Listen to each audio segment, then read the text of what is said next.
Hello guys, ನಮಸ್ತೆ. Welcome back to my channel. ಇವತ್ತು ನಮ್ಮ ಭಾರತ ದೇಶದ ಪ್ರೈಡ್ ಅಂತಲೇ ಹೇಳ್ಬಹುದಾದ ಮಸಾಲೆ ಪದಾರ್ಥಗಳನ್ನು ಬಳಸಿ ಗರಂ ಮಸಾಲ ಹೇಗೆ ಮಾಡೋದಂತ ನೋಡೋಣ. ಅದಕ್ಕೆ ಬೇಕಾಗಿರೋ ಸಾಮಗ್ರಿ 30 ಗ್ರಾಂ ಲವಂಗ, 2 ಬ್ಯಾಡಿಗೆ, 3 ಖಾರ ಮೆಣಸಿನಕಾಯಿ, 50 ಗ್ರಾಂ ಚಕ್ಕೆ, 25 ಗ್ರಾಂ ಮರಾಠಿ ಮೊಗ್ಗು, 25 ಗ್ರಾಂ ಹಂಸಿ ಹೂವು ಅಥವಾ ಚಕ್ರ ಮೊಗ್ಗು, 10 ಗ್ರಾಂ ಕಲ್ಲುವು, 15 ಗ್ರಾಂ ಜಾಪತ್ರೆ ಹೂವು, 10 ಪಲಾವ್ ಎಲೆ, 15 ಏಲಕ್ಕಿ.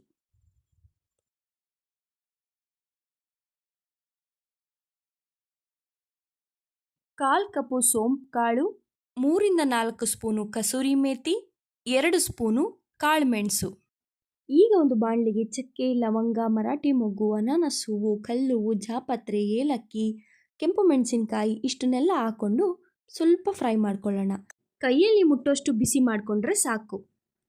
ಚಕ್ಕೆ, ಪಲಾವ್ ಎಲೆ ಎಲ್ಲ ಈ ರೀತಿ ಸಣ್ಣದಾಗಿ ಮುರಿಯೋದ್ರಿಂದ ಮಿಕ್ಸಿಗೆ ಹಾಕಿದಾಗ ಬೇಗ ಪುಡಿ ಆಗುತ್ತೆ. ಈಗ ಇದು ಬಿಸಿಯಾಗಿದೆ. ಇದಕ್ಕೆ ಸೋಂಪು, ಕಾಳು ಮೆಣಸು, ಕಸೂರಿ ಮೆಥಿ ಹಾಕಿ ಬಿಸಿ ಮಾಡ್ಕೊಳ್ಳೋಣ. ಕೈಯಲ್ಲಿ ಮುಟ್ಟುವಷ್ಟು ಬಿಸಿಯಾಗಿದ್ರೆ ಸಾಕು. ಇದನ್ನು ತಣ್ಣಗೆ ಮಾಡಿಕೊಂಡು ಪುಡಿ ಮಾಡ್ಕೊಳ್ಳೋಣ. ಪುಡಿ ಮಾಡ್ಕೊಂಡ್ಮೇಲೆ ಪೌಡರ್ ಈ ರೀತಿ ಕಾಣಿಸುತ್ತೆ. ಈ ಗರಂ ಮಸಾಲ ರೆಸಿಪಿ ನೀವು ಮನೇಲಿ ಒಂದ್ಸಲ ಟ್ರೈ ಮಾಡಿ. ನೀವು ಮಾಡುವಂಥ ಅಡುಗೆಗೆ ಬಳಸಿ ನೋಡಿ ರುಚಿ ಹೇಗೆ ಬರುತ್ತೆ ಅಂತ. ನಿಮ್ಗೇನಾದರೂ ಈ ವಿಡಿಯೋ ಸ್ವಲ್ಪನಾದರೂ ಇಷ್ಟ ಆಗಿದ್ರೆ ಪ್ಲೀಸ್ ಲೈಕ್ ಮಾಡಿ, ಶೇರ್ ಮಾಡಿ, ಕಮೆಂಟ್ ಮಾಡಿ, ಸಬ್ಸ್ಕ್ರೈಬ್ ಮಾಡ್ಕೊಳ್ಳೋದನ್ನು ಮರಿಬೇಡಿ. Thanks for watching. Love you all. Bye bye.